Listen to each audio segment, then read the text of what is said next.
Hi everyone, happy Friday. It's Lisa here with your weekly update. I wanted to start off by recognizing that yesterday was Love Elliot Day. So 1 year ago, yesterday, Live Love Animal Rescue took in a little puppy named Elliot, who was abandoned on the front porch of our founder in really, really bad shape. Now, unfortunately, despite everyone's best efforts and investment in Elliot's story, he did unfortunately pass away. And despite that being a really difficult experience for us, we honor him this year by reminding ourselves that part of our mission is really to help those dogs that are the most vulnerable, medically and behaviorally, and give them a fighting chance at a forever home. So we don't always succeed in that endeavor, unfortunately, but we always want to put our best foot forward to make that happen. So with that in mind, that segues really nicely into our intake for this week. Now, once again, we're closed for intakes, so this is not something that we were anticipating having happen. But if you've been following us this week, then you've seen a lot of info on Bella. Bella is a very, very sick shepherd, and she has been touch and go medically all week. I'll give you some more updates on her in the medical section of this video, but just so that you're aware, we initially had her slated in our Families Forever program, and that's a program where we support people with medical care and things like that to be able to keep the dog in their home. Now, unfortunately, due to just a confluence of difficulties with the family, they had a medical emergency at the same time as their dog had a medical emergency. So we ended up taking Bella into rescue. So once again, we have a lot of unexpected costs associated with Bella's medical care, trying to give her the fighting chance that every dog deserves. So if you could please consider sharing her story, donating a few dollars, $5 Friday. So we would really appreciate it, and Bella would really appreciate it. She is the sweetest, and we really are hoping to continue her on the road to recovery.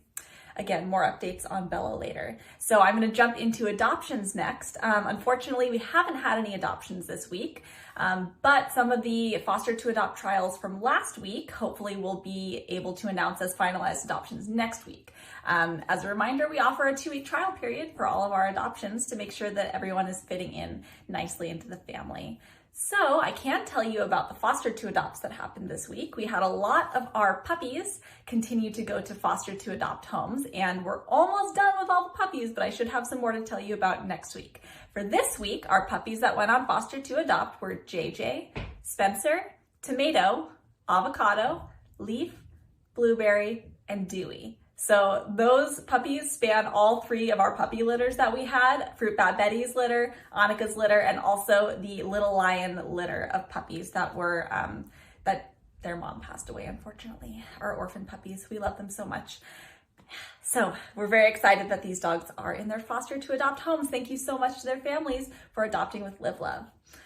All right, medical, we got a doozy this week. So I'm going to start with Bella. Like I said earlier, Bella was a Families Forever dog. She came in with seizures being reported.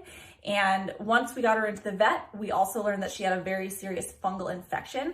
Not sure if those 2 things are related at this point, but what's most important is that we really give her everything that she needs to give her a fighting chance. So like I said, it's been very touch and go. She's been having a hard time, not really wanting to eat and drink. Breathing is a little labored, so we've been back and forth to the vet pretty much every day this week since we got her in, with fluids, with B12 injections, really trying to keep her going, really. And so, you know, we're still rooting for her, of course, and I know all of you are rooting for her along with us, and we really appreciate all those positive vibes, all those prayers if you're a prayer, and you know, just keep on sharing her story so that we can cover all the costs that she needs to keep her going. So far, we have her on a potential 6-month medication regimen. So this is not going to be a quick fix. You know, we don't know really what all led up to this, but we know that Bella's a fighter, and we know that all of you are rescuers too, and will fight alongside us and alongside her to give her the best of everything. Next in medical news, we have some test results back from Forever Foster Lala. As we knew, her blood sugar has been testing high, as well as some of her liver enzymes and fructosamine. I hope I said that correctly. But those levels are coming back high. So with the internist, we're working really closely with them to determine how to make some adjustments to her insulin and make sure that we're getting her on track so that those insulin levels, those blood sugar levels can remain consistently. All right. Other medical news, JJ and Spencer, our little puppies, had some vaccines this week.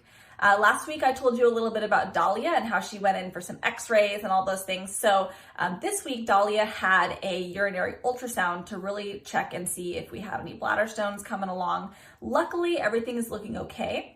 But one thing we are working on is she's a little bit chunky, you guys. She's a little overweight, so we're upping her exercise just a bit. Angela, our board chair, took her on a nice long walk the other day to burn off some of those calories. So we're hoping to get, Dahlia to lose a couple pounds. Quarantine 15, I don't know, it happens. It's all good. We still love her. And let's also talk about Sammy. So Sammy's energy has been improving, and he recently started a renal diet to support his kidney functioning. So he can be a little bit stubborn about taking his meds. All my small dog people, I know that you know what I mean. But luckily, we're getting him down. He's taken care of. And he has another visit scheduled for next week on June 1st to do a recheck of his blood work and make sure that the plan that we have in place for his treatment so far is working. And if we need to make any adjustments from there, that we can do so. All right, medical is looking good. Training. Let me update you a little bit on Liam. So Liam is still with our friend Robert, and he's doing really well. Robert reports that he loves his people. He's ready for a foster or an adoptive home. And we are really looking to have our foster or adopter for Liam partner with Robert to learn all the best practices that that you need to know when you're bringing a dog with some higher training needs into your home, how to integrate them safely, whether or not you have other animals in the home. But ideally, we would love to have a foster for Liam with no other animals and with no small children in the home, so that you can really focus on, fulfilling Liam's needs and not have a bunch of other stuff going on. It'll be best for Liam to decompress in a quiet environment is what we're hoping for. So please share for Liam. He has been in foster care and in training for many months now, and we really would love to get him into an official foster home, not in training. All right, that is everything for this week. So as a reminder, you are a rescuer too, and we so appreciate all your support. Please set us up as your Amazon Smile charity. Please consider sharing the posts that we make every week, every day. Sharing is caring, and we really appreciate the engagement there. Please donate if you can. Every little bit helps. $1, $5, we take it all. We really appreciate it, and it helps us to continue to provide the medical care, the training support, the day-to-day needs, food, flea meds, all that good stuff to the dogs that we have in rescue. We are coming up, hopefully, on being able to reopen intake soon, and unfortunately, a lot of that depends on our financial status. So if we are continuing to be able to accept your generous donations, then that will help us be able to reopen intake soon. And the other component to that is foster capacity. So we are always looking for fosters who are willing to welcome a dog into their home, specifically large dogs that may have some behavioral or training needs. And we are here as a team to support you through those things. We just ask that you be willing to work with a dog, and hopefully we can find you a really good match. So thank you once again. We appreciate you, and have a great week.